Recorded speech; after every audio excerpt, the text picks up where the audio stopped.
Hello everyone, this is Ranjana Kaushik. Welcome to the Ranjana Kaushik chemistry clearance series. सबसे पहले तो आप सभी को हैप्पी गणेश चतुर्थी। इससे पहले हम एल्काइलेशन ऑफ इनोलेट पढ़ रहे थे। इसका ये लास्ट पार्ट है, पार्ट थर्ड। एल्काइलेशन ऑफ इनोलेट्स में हमने बहुत सारी रिएक्शंस पढ़ी कि हम किस तरह से अदर कंपाउंड्स का एल्काइलेशन कर सकते हैं, एल्डिहाइड्स के एल्काइलेशन में क्या प्रॉब्लम्स आती है और उनके लिए में कौन से स्पेसिफिक रिएजेंट्स को यूज़ करना पड़ता है, वो हम पढ़ चुके हैं। Now moving to the next is the alkylation of beta carbonyl compounds. देखो, जब बीटा कार्बोनिल कंपाउंड्स आप सबको पता है जिसमें बीटा पोजीशन पे कार्बोनिल्स हो, ठीक है, तो ये बहुत अच्छे इनका एल्काइलेशन क्या हो जाता है, बहुत इजीली हो जाता है। जबकि एल्डिहाइड्स में हमने क्या पढ़ा था कि एल्काइलेशन हार्ड होता है। ऐसा क्यों होता है? दिस इज बिकॉज कि ये जो कार्बन सेंटर है, सेंटर वाला, इस पे दो जो हाइड्रोजन है ये बहुत ही एसिडिक होते हैं। क्यों? क्योंकि यहाँ पे दोनों ही कीटोन ग्रुप लगे हुए हैं, तो ये इसको एसिडिक नेचर का कर देते हैं। एसिडिटी और बेसिडिटी ये दो की फैक्टर होते हैं आपको ऑर्गेनिक समझने के लिए। जिन लोगों ने स्टार्टिंग से ऑर्गेनिक क्लियरेंस सीरीज देखी है उनको ये सब बहुत इजी लगेगा, समझने में बहुत इजी लगेगा। पर जो लोग सिर्फ अगर फास्ट पढ़ना चाहते हैं और उनके कंसेप्ट पहले से क्लियर है, तो ये पीछे के चैप्टर आपके लिए बहुत इंपॉर्टेंट है as a for the examples, ठीक है। सो देखो, क्योंकि ये एसिडिक होते हैं इसलिए हमें इतना स्ट्रॉन्ग बेस की नीड नहीं होती। वीक बेस की प्रेजेंस में भी यहाँ पे क्या हो जाता है, हमारा इनोलेट फॉर्मेशन हो जाता है। After the formation of this enolate यहाँ पे हमारा इजीली हम एल्काइलेशन करवा सकते हैं, और एल्काइलेशन का स्टेप सेम पैटर्न से होता है। सिर्फ आपको इतना याद पता होना चाहिए कि यहाँ पे हमने कैसा बेस यूज़ किया है, वीक बेस यूज़ किया है। क्यों किया है उसका रीज़न भी मैंने आपको बता दिया। अब इसको एक एग्जाम्पल के थ्रू करते हैं। ये तो जनरल रिएक्शन थी। अभी आपके लिए इन चैप्टर्स में एग्जाम्पल ही बहुत यूज़फुल है। जिन पे मैं इस तरह का हैशटैग बनाती हूँ वो इम्पॉर्टेंट एग्जाम्पल्स है, ठीक है। सो देखो, सबसे पहले हमने यहाँ पे बेस यूज़ किया है, तो यहाँ पे क्या हो जाएगा आपका, सबसे पहले इनोलेट की फॉर्मेशन हो जाएगी, O नेगेटिव एंड OET। बस मैंने यहाँ पे क्या लिया है, आपके एस्टर ग्रुप लिया है, डाईइथाइल मेलोनेट मैंने यहाँ पे लिया है। पर यहाँ पे भी क्या है, बीच की स्ट्रक्चर एस्टर ग्रुप है, पर तो भी यहाँ पे बीटा कार्बोनिल कंपाउंड्स प्रेजेंट हैं। सो इसलिए यहाँ पे अब जो हमारा फॉर्म हुआ इनोलेट, अगर मैं इसकी रिएक्शन करवाती हूँ किसी भी एल्काइल कंपाउंड से, एल्काइल ग्रुप से मैं अगर इसकी रिएक्शन करवा रही हूँ तो एल्काइल हैलाइड से, तो यहाँ पे क्या हो जाएगा, ये नेगेटिव चार्ज यहाँ जाएगा, ये यहाँ जाएगा, और ये हेलोजन ग्रुप यहाँ से रिमूव हो जाएगा। Sorry, this is the 5 member, sorry, ये डबल बॉन्ड यहाँ था, एग्जाम्पल एज इट इज, ठीक है। तो देखो, डबल बॉन्ड के पास वाले कार्बन के ऊपर हमारा रिप्लेसमेंट हुआ है, ठीक है। तो यहाँ पे जस्ट आपको दोनों डाईएस्टर ग्रुप देखने को मिल जाएंगे, और ये आ गया हमारा कहीं पे भी डबल बॉन्ड। सो इस तरह के एग्जांपल्स जो होते हैं इनमें काफ़ी सारी दिखने मैकेनिज्म इज वेरी इजी, आपको सिर्फ पता होना चाहिए नॉर्मल फैक्टर्स। बट ये इस तरह के क्वेश्चंस पूछे जाते हैं CSIR नेट में, इसी बुक के एग्जाम्पल्स को लिया जाता है। और देखो, इस तरह में आपको डबल बॉन्ड की पोजीशन के साथ खिलवाड़ कर देते हैं, और अगर आपने फास्टली किया है तो आपका गड़बड़ हो जाएगा, ठीक है। नेक्स्ट एग्जाम्पल भी इसके सिमिलर ही है, बस यहाँ पे मैंने जो एल्काइल हैलाइड लिया है वो मैंने BnBr लिया है, ठीक है। तो पूरी चेन यहाँ पे अटैच हो जाएगी। बस एक चीज़ और देख लेते हैं, जो हमारे बीटा कार्बोनिल कंपाउंड्स होते हैं इनका डीकार्बोक्सिलेशन देख लेते हैं। ये भी जनरल मैकेनिज्म है, इजी सा है, बस ये आपको पता होना चाहिए।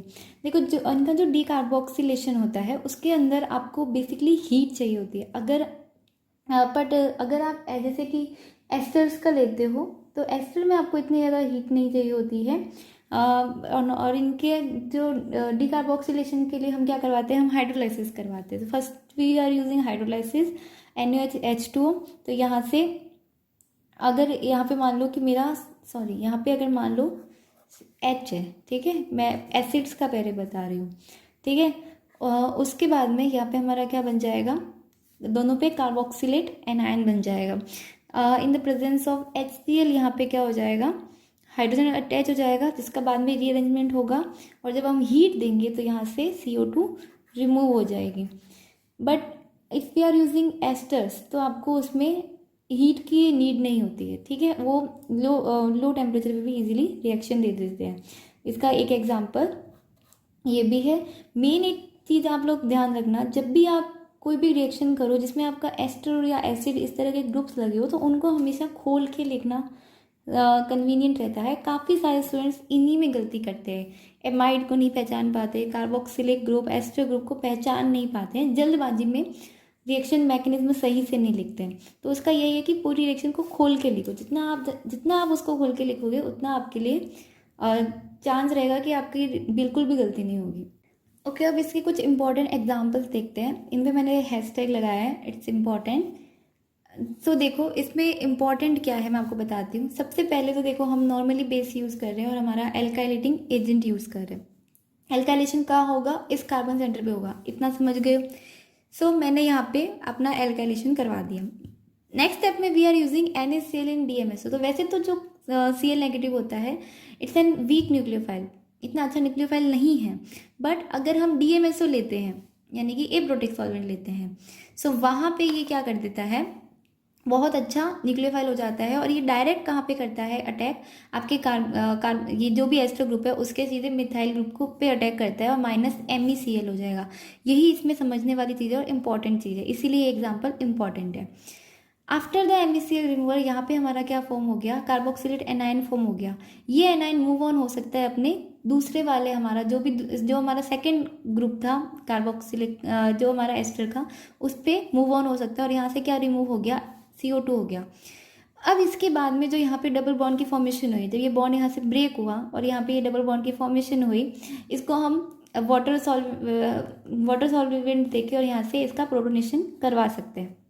तो फाइनली आपका प्रोडक्ट आपको कैसा मिलेगा, इस तरह का प्रोडक्ट मिलेगा जिसमें आपका सिर्फ एक आपका एस्टर ग्रुप प्रेजेंट रहेगा, दूसरा रिमूव हो जाएगा। और इसका ये सबसे इसका सेकंड जो स्टेप है यही आपका इम्पॉर्टेंट स्टेप है। अब बात करते हैं एक और एग्जांपल की, ठीक है।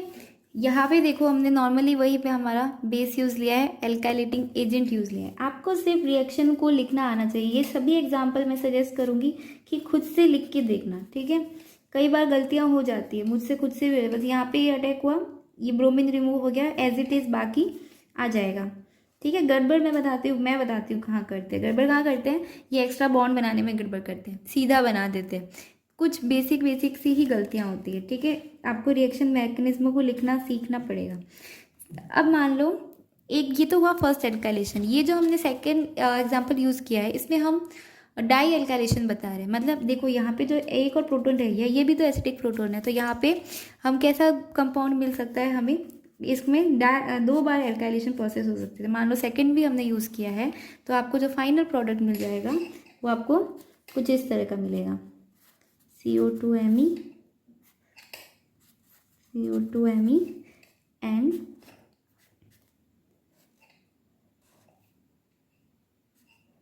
Like this.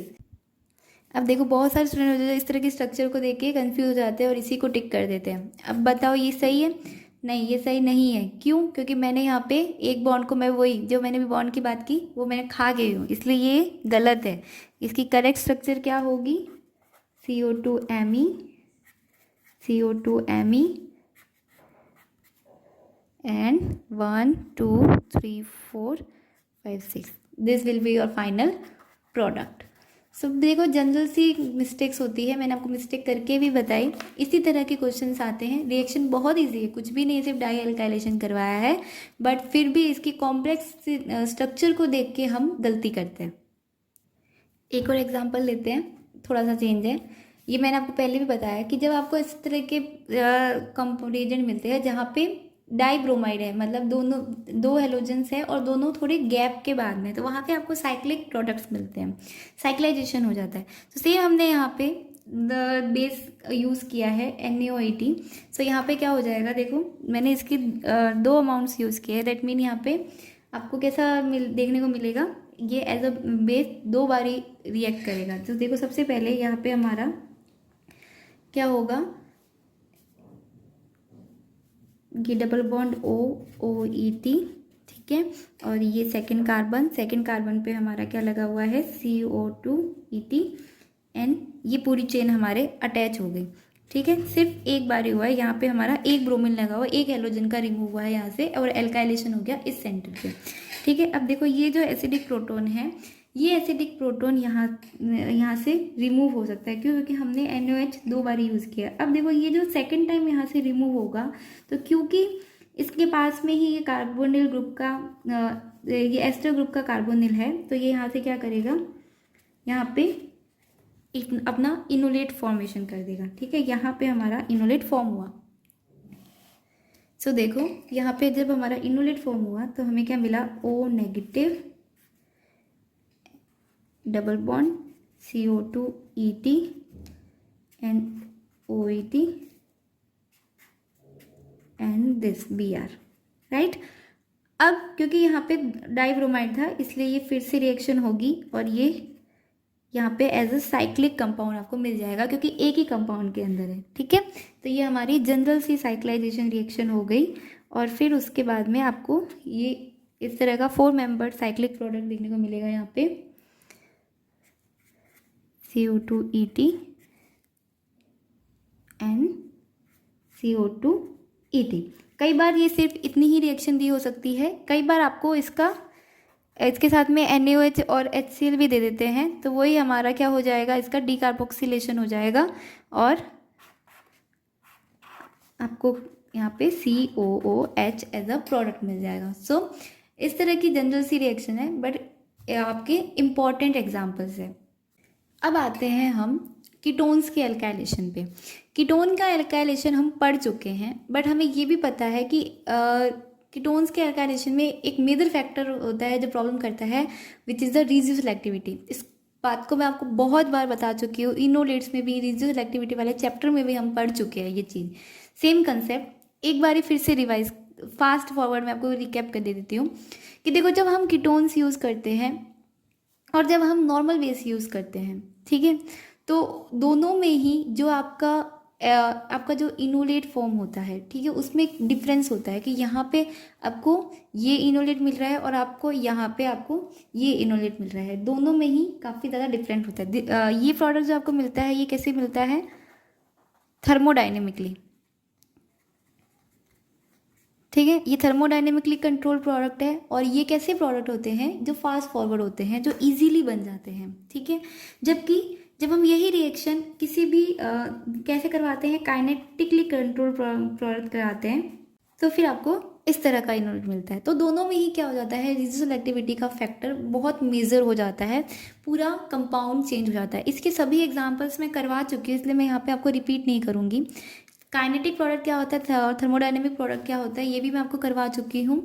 ये थोड़े स्टेरिक जो हिंड्रेंस, क्योंकि जैसे हम LD यूज़ कर रहे हैं तो ये बहुत कैसा है, स्टेरिक हिंड्रेंस वाला फैक्टर है, तो उसी के अकॉर्डिंग ये रिएक्शन देते हैं। सो जब हम एल्काइलेशन करवाएंगे, अब आते हैं एल्काइलेशन पे, जब हम एल्काइलेशन करवाएंगे तो वो भी यहाँ पे फैक्टर इसको इफेक्ट करेगा कि एल्काइलेशन का पोजीशन क्या होगा। आपका एल्काइलेटिंग एजेंट पे ये काफ़ी ज़्यादा डिपेंड करेगा। तो उसका सॉल्यूशंस भी हमने कुछ तो डिस्कस कर लिए थे, कुछ का मैं यहीं पे रिकैप दे दूँगी। तो ये जो चैप्टर है ये पूरा एक सार है, अगर आपको शॉर्ट फॉर्म में जाना है, आपने सब पढ़ चुका है, एग्जाम्पल्स देखने तो यहाँ पे आप देख सकते हैं, बट अगर आपको पूरी डिटेल में जाना है तो स्टार्टिंग से देखना। देखो, इस रिड्यूस्ड एक्टिविटी की प्रॉब्लम को सॉल्व करने के लिए कुछ एक मेथड्स हैं जो हम पहले भी पढ़ चुके हैं, जैसे कि हम एल्काइलेशन ऑफ मेथाइल एसिडेट की बात करते हैं। ठीक है, this is the structure of methyl acetoacetate. अगर हम इसका एल्काइलेशन करवाते हैं तो नॉर्मली हमने यहाँ पे बेस यूज़ किया, फर्स्ट हमने बेस यूज़ किया, तो यहाँ से हमारा यहाँ पे हम, क्योंकि ऑब्वियस यहाँ पे हमारा क्या हो गया, इनोलेट फॉर्म हो गया। ठीक है, फर्स्ट यहाँ से एसिडिक प्रोटॉन रिमूव होगा और यहाँ पे हमारा इनोलेट फॉर्म हो गया।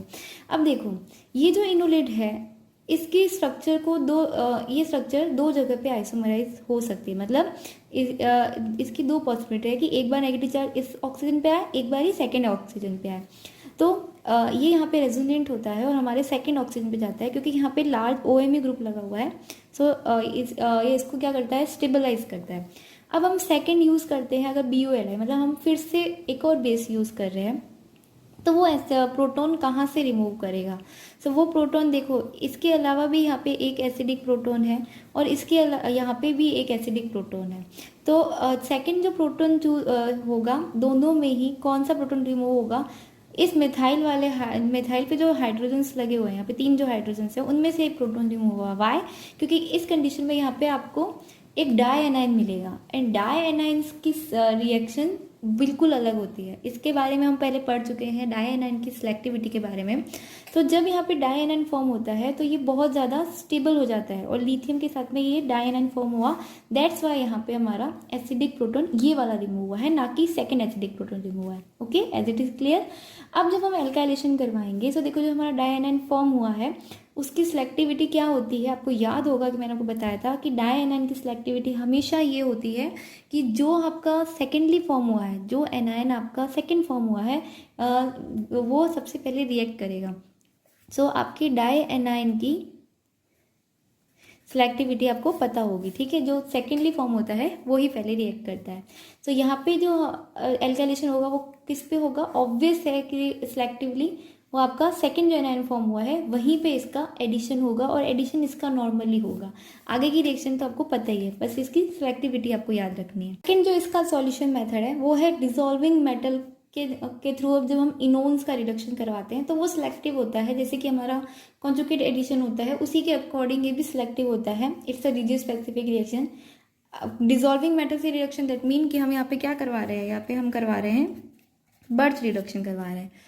सो बर्थ रिडक्शन की पूरी इनोन पे रिएक्शन मैंने आपको करवा चुकी हूँ। उसके लिंक सभी जो जो मैंने करवाया है उन सबके लिंक्स आपको यहाँ पे मिल जाएंगे, आप जाके चेकआउट कर सकते हैं कि वहाँ पे मैंने इसको सेपरेटली बर्थ के अंदर ही इंक्लूड करके आपको बहुत अच्छे से समझाया था। बट फॉर द एग्जांपल मैं आपको बता देती हूँ कि जब हम यहाँ पे इनोन्स लेते हैं, इनोन मतलब double bond and carbon group मिलके जब एक सिंगल बॉन्ड से अटैच होते हैं तो उसको बोलते हैं हम इनोन। जब हम इसका बर्थ रिडक्शन करवा के और फिर एल्काइलेशन करवाते हैं तो वो हमेशा इसी डबल बॉन्ड वाले कार्बन पे होगा, वो कार्बोनिल को एज इट इज छोड़ देता है। ये इसकी सिलेक्टिविटी होती है। तो सेम अगर हम मैं साइक्लिक कंपाउंड लेती हूँ तो उसमें भी यही चीज़ होगी। और आपको किस तरह के प्रोडक्ट्स मिलेंगे? आपको जो प्रोडक्ट की स्टीरियो केमिस्ट्री होगी वो इन्वर्स होगी। ये सब मैंने आपको चीज़ें बर्थ रिडक्शन में करवा दी है। सेकंड एक और मेथड है, जब हम नॉर्मली कॉन्जुगेट एडिशन करवाते हैं इनोन्स पे, तो वो तो हुआ बर्थ रिडक्शन, ठीक है, जिसमें हम स्पेसिफिकली लिथियम को यूज़ करते हैं इन अमोनिया सॉल्यूशन। बट हम अदर कॉन्जुगेट एडिशन मेथड्स भी यूज़ करते हैं। कॉन्जुगेट एडिशन भी मैंने आपको करवाया, तो आपको याद होगा कॉन्जुगेट एडिशन के लिए हम जो यूज़ करते हैं उसमें हम बहुत अच्छे हाइड्राइड रिएजेंट्स को यूज़ करते हैं जो साइज में बिग होते हैं। तो ये दो तरह से हो सकता है, एक तो हम बल्कि हाइड्राइड रिएजेंट यूज़ कर रहे हैं, एक हम ऑर्गेनो कॉपर रिएजेंट यूज़ कर रहे हैं। ऑर्गेनो कॉपर्स की रिएक्शन भी मैंने आपको करवाई थी, कॉन्जुगेट एडिशन वाला वीडियो देखना, उसमें आपको सारा डिटेल में मिलेगा, ठीक है। यहाँ पे ब्रीफ नॉलेज है, वहाँ पे डिटेल नॉलेज है। तो देखो जब हम जैसे कि ये हमारा बल्कि एक हाइड्राइड रिएजेंट है, जब हम ये यूज़ करेंगे तो ये हमेशा सेलेक्टिव होगा किसके लिए? Conjugate addition, because of the steric factor. तो यहाँ पे जब हमारा कॉन्जुगेट एडिशन होगा तो जो हमारा इंटरमीडिएट स्ट्रक्चर बनेगा, एनाइन बनेगा, वो कुछ इस तरह का बनेगा। मतलब हमेशा ये हाइड्राइड का अटैक कहाँ होगा? इस आपके सेंटर पे ही होगा, ठीक है। और उसके बाद में हम अगर हम एल्काइलेशन करवाएंगे, सो एल्काइलेशन भी आपका किस पे होगा? आपका कॉन्जुगेट जो ये इसमें कार्बन सेंटर है इसी पे आपका एल्काइलेशन होगा। क्यों? क्योंकि MELI तो वैसे ही कैसे होते हैं? सॉफ्ट नेचर के होते हैं, सॉफ्ट एंड हार्ड और एसिडिटी बेसिसिटी, ये आपके मेन बेस है ऑर्गेनिक के, ठीक है। अब देखो जैसे कि मैं इसका कॉपर वाले का एग्जांपल लेते हैं, तो जब कॉपर की रिएक्शन होती है, कॉपर में ये हो जाता है कि जब यहाँ पे हाइड्राइड का अटैच करेगा तो यहाँ बल्कि हाइड्राइड यूज़ करते हैं, यहाँ पे हाइड्रोजन अटैच होगा है। बट जब हम ऑर्गेनो कॉपर एजेंट यूज़ करेंगे तो यहाँ पे Me अटैच हो जाएगा। जैसे सेम वैसे ही जैसे यहाँ पे हाइड्राइड ट्रांसफर हुआ था वैसे यहाँ पे Me ट्रांसफर हो जाएगा, और आपका जो इनोन बनेगा वो तो सेम ही बनेगा, ठीक है। उसके बाद में आपका एल्काइलेशन कहाँ होगा? ऑब्वियस है सिलेक्टिवली इसी सेंटर पे होगा। सो ये जो रिड्यूस सिलेक्टिविटी की प्रॉब्लम आ रही थी आपको कार्बोनिल्स के थ्रू, तो उसके ये कुछ मेथड्स है जिनके थ्रू ये प्रॉब्लम सॉल्व हो जाती है। अब इस चैप्टर के लास्ट टॉपिक की बात करते हैं, using of Michael acceptors as a nucleophile electrophile, sorry. So देखो अभी तक जो हमने इनोलेट की स्ट्रक्चर्स देखी, जो हमने इनोन्स देखे, उन सब के बारे में एल्काइलेशन हमने पढ़ा, उनकी रिएक्टिविटी को पढ़ा। बट वो एज अ माइकल एक्सेप्टर भी बहुत अच्छा वर्क करते हैं। कुछ ऐसे alpha beta unsaturated carbonyl compounds होते हैं जो बहुत ही इफेक्टिव होते हैं एज ए इलेक्ट्रोफाइल, जब वो इनोलेट के साथ में रिएक्ट करना चाहें। ये इनका एक अलग फीचर है, ये they can act as a Michael acceptor. But सारे नहीं होते हैं, कुछ स्पेसिफिक होते हैं।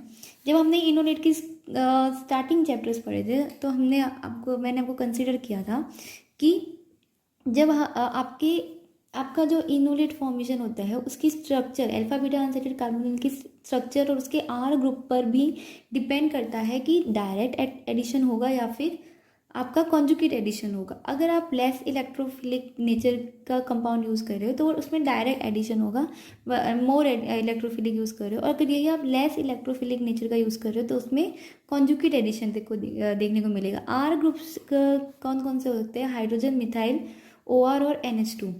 तो अगर ये पूरा ऑर्डर है किसके लिए? कॉन्जुगेट एडिशन के लिए। ये एक बार क्वेश्चन भी आया हुआ है CSIR नेट में, ऑर्डर देखे हुए कंपाउंड्स में रिप्लेस कर दिया इस आर ग्रुप को और पूछा कि which is the good Michael acceptor और which will go fastly for the conjugate addition reaction. So इस तरह के ऑर्डर्स भी आपको पूछे जाते हैं। अब देखो कुछ अच्छे माइकल एक्सेप्टर्स के एग्जाम्पल ले लेती हूँ मैं। जैसे कि ये मेरे कुछ 3 एग्जाम्पल है। एक्रिलोनाइट्राइल भी बहुत अच्छा माइकल एक्सेप्टर हो सकता है क्योंकि यहाँ पे साइनाइड ग्रुप है which is very strong electron withdrawing group. ठीक है, मतलब बेसिकली आपका स्टेबलाइजिंग ग्रुप प्रेजेंट होना चाहिए तो वो अच्छा माइकल एक्सेप्टर होगा। एग्जाम्पल्स देखते हैं। सो देखो एग्जाम्पल मैंने वही अल्फा बीटा डाइकीटोन हमारा यूज़ किया है, बीटा डाइकीटोन यूज़ किया है। तो यहाँ पे हमारा ये क्योंकि एसिडिक प्रोटोन यहाँ पे बहुत ईजिली इस डाइकीटोन के बीच का प्रोटोन है तो वो बहुत ही ज़्यादा एसिडिक है। सो यहाँ पे ये CH3 है आपका। सो ये प्रोटोन तो और भी इजीली रिमूव हो सकता है और आपका कैसी रिएक्शन देगा ये ऑब्वियस है कि ये आपका जो हमने कैसा यूज़ किया हमारा, दिस इज़ आवर माइकल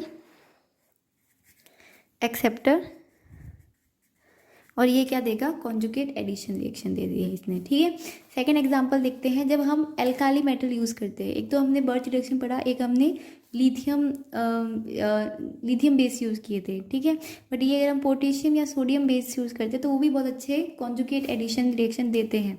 जैसे कि अगर मैंने यहाँ पे TbO के यूज़ किया है तो यहाँ पे हमारा क्या हो जाएगा? हमारा इनोलेट फॉर्म हो जाएगा और इसके बाद में जो इनोलेट फॉर्म हुआ है वो इजीली क्या दे सकता है? किसी भी अच्छे हमारे माइकल एक्सेप्टर के साथ में कॉन्जुगेट एडिशन दे सकता है। तो ये मेथड्स की हम बात कर रहे हैं कि कौन कौन से मेथड्स के थ्रू आपका कॉन्जुगेट एडिशन मिल सकता है। तो फर्स्ट तो यही है कि अगर आपने डाइकीटोन्स यूज़ किया है तो वो अच्छे रिएक्शन देते हैं। एल्कालाइन मेटल यूज़ किया है तो भी आपका कॉन्जुगेट एडिशन मिलता है। एक्सेप्टर्स ध्यान रखना कि माइकल एक्सेप्टर सभी नहीं होंगे, उनकी रिएक्टिविटी का ऑर्डर चेंज होता रहता है। Next is इनेमिन्स। इनेमिन्स की रिएक्शंस को हमने पढ़ा है। इनेमिन भी अच्छे कंपाउंड्स होते हैं अगर आपको माइकल एक्सेप्टर से कॉन्जुगेट एडिशन करवाना हो। ठीक है, हम वही देख रहे हैं कि माइकल एक्सेप्टर से कॉन्जुगेट एडिशन कौन कौन से कंपाउंड्स देंगे। सो इनेमिन्स भी देखो, ये हमारा माइकल एक्सेप्टर है, ये हमारा ऐसा अल्फा बीटा अनसैचुरेटेड कंपाउंड है जहाँ पे स्टेबलाइजिंग ग्रुप लगा हुआ है। ठीक है, तो यहाँ पे इनेमिन बहुत इजीली क्या देंगे? आपका कॉन्जुगेट एडिशन देंगे और बाद में तो हम इस इनेमिन ग्रुप को हटा सकते हैं। ठीक है, अब बात करते हैं सिलाइल इनॉल ईथर्स कि अगर आपको कॉन्जुगेट एडिशन करवाना हो तो क्या करेंगे।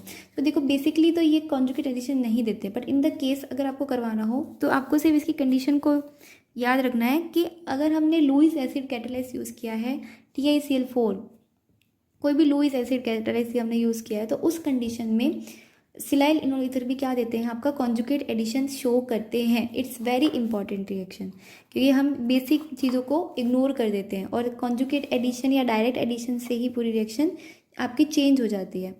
जैसे कि आप यहाँ पे देख सकते हो कि जो हमारा सिलाइल इनॉल ईथर फॉर्म हुआ है वो माइकल एक्सेप्टर के साथ में कब रिएक्ट करेगा? जब हमने TiCl4 यहाँ पे यूज़ किया है। अब हम बात करते हैं कुछ अच्छे बेस्ट माइकल एक्सेप्टर्स की। तो EXPO1 alpha beta unsaturated ketones जो होते हैं, मतलब जिनमें डबल बॉन्ड कहाँ होता है? बाहर की साइड होता है, तो वो बहुत, अगर आपको इस तरह के दिखने को मिलते हैं तो वहाँ पे बिना सोचे समझे आपको यही करना है कि वो कैसी रिएक्शन देंगे। वो माइकल एक्सेप्टर के साथ में कॉन्जुगेट, वो बहुत ही अच्छे माइकल एक्सेप्टर होंगे, वो कॉन्जुगेट रिएक्शन, एडिशन रिएक्शन दे सकते हैं। किन के साथ देंगे वो मैंने अभी आपको बताया, जैसे कि इनेमीन्स के साथ देंगे, TiCl4 दिया तो सिलाइल इनोल ईथर के साथ भी देंगे। तो ये कुछ एग्जांपल्स है, इनको आप राइट डाउन कर लेना कि कौन कौन से अच्छे माइकल एक्सेप्टर्स हैं।